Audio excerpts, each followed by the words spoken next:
ಕಳ್ಳರನ್ನ ಹಿಡಿಬೇಕಾದ ಪೊಲೀಸರೇ black ಮೇಲ್ ಮಾಡಲು ಹೋಗಿ ಸಿಕ್ಕಿಬಿದ್ದ ಘಟನೆ ಶಿವಮೊಗ್ಗದಲ್ಲಿ ನಡೆದಿದೆ. ವಿನೋಬನಗರ ಪೊಲೀಸ್ ಠಾಣೆಯ ಪೇದೆಗಳಿಬ್ಬರು ಡಿಸೆಂಬರ್ 13ರಂದು ಮಧ್ಯಾಹ್ನ ಮಂಜುನಾಥ್ ಎಂಬುವರ ಮನೆಯಲ್ಲಿ ನಡೆದಿದ್ದ ಇಸ್ವೀಟ್ ಅಡ್ಡೆಯ ಮೇಲೆ ದಾಳಿ ನಡೆಸಿದರು. ಪೇದೆಗಳಾದ ಮಲ್ಲನಾಯಕ, ತೇಜಪ್ಪ ಹಾಗೂ ಓರ್ವ ಹೋಮ್ ಗಾರ್ಡ್ ಸೇರಿ ಇಸ್ವೀಟ್ ಆಟ ಆಡ್ತಿದ್ದವರನ್ನ ಹಿಡಿಯಲು ಯತ್ನಿಸಿದ್ದಾರೆ. ಈ ಸಂದರ್ಭದಲ್ಲಿ ಯಾರೂ ಇವರ ಕೈಗೆ ಸಿಗದೆ ತಪ್ಪಿಸಿಕೊಂಡು ಓಡಿ ಹೋಗಿದ್ದಾರೆ. ಆದರೆ ಇದನ್ನೇ ನೆಪ ಮಾಡಿಕೊಂಡು ಯಾರಿಗೂ ಅನುಮಾನ ಬಾರದಂತೆ ಹಣ ಕೀಳುವ ಉದ್ದೇಶದಿಂದ ಪೇದೆಗಳಿಬ್ಬರು ತಮ್ಮೊಂದಿಗೆ ಬಂದಿದ್ದ ಹೋಮ್ ಗಾರ್ಡ್ ಮೂಲಕ ವಿಡಿಯೋ ಚಿತ್ರೀಕರಣ ಮಾಡಿಸಿದ್ದಾರೆ.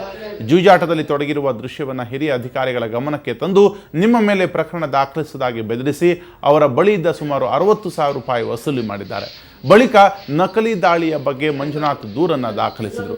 ಹಿರಿಯ ಪೊಲೀಸ್ ತನಿಖೆ ನಡೆಸಿದ್ರು, ಸತ್ಯ ಹೊರಬಂದಿಲ್ಲ. ಆದರೆ ಕೊನೆಗೆ ಹೋಮ್ ಗಾರ್ಡ್ ಸತ್ಯ ಬಾಯ್ಬಿಟ್ಟಿದ್ದಲ್ಲದೆ ತಾನು ಚಿತ್ರೀಕರಿಸಿದ್ದ ವಿಡಿಯೋ ನೀಡಿದ್ದಾನೆ.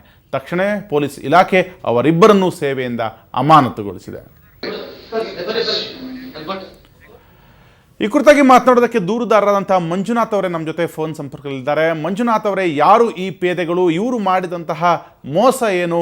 ಯಾವ ರೀತಿಯಾಗಿ ತಮ್ಮ ಅಧಿಕಾರವನ್ನು ಇವರು ದುರುಪಯೋಗ ಪಡಿಸ್ಕೊಂಡ್ರು? ಏನಿಲ್ಲ, ಮಾತನಾಡಿ ಮಂಜುನಾಥ್. ಕೇಳಿಸ್ತಾ ಇದೆಯಾ ನಿಮಗೆ?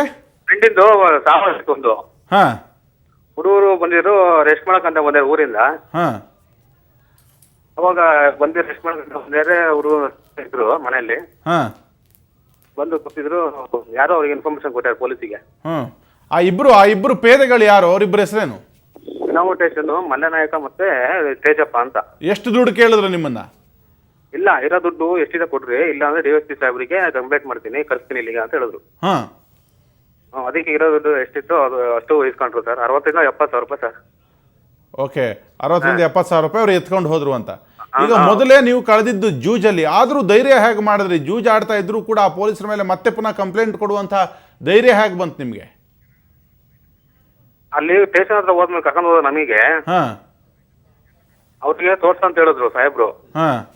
ಮಲ್ಲನಾಯಕ ಇವರೇ ಅಂತ. ಹ್ಞೂ ಸರ್ ಇವರೇ ಅಂತ ಹೇಳಿದ್ರು. ಅವ್ರು ಒಪ್ಕೊಂಡಿಲ್ಲ ಅಲ್ಲಿ. ಅವ್ರು ಮತ್ತೆ ವಾದ ಮಾಡ್ತಿದ್ರು, ನಾನು ಬಂದಿಲ್ಲ ಹಂಗಿಂಗಂತ. ಆವಾಗ ಈ ವಿಡಿಯೋ ಕೊಟ್ರಿ ಅಲ್ವಾ? ಹೌದು. ಇಂತಹ ಘಟನೆಗಳು ಸಾಕಷ್ಟು ವರದಿಯಾಗಿತ್ತು. ಆದರೆ ಸಾಕ್ಷ್ಯಗಳಿಲ್ಲದೆ ಹಲವಾರು ಪೊಲೀಸ್ ಪೇದೆಗಳು ತಪ್ಪಿಸ್ಕೊಳ್ತಾ ಇದ್ರು. ಆದರೆ ಇಲ್ಲಿ ಸ್ವತಃ ಪೊಲೀಸರೇ ಕಳ್ಳರಾದಂತಹ ವಿಪರ್ಯಾಸ.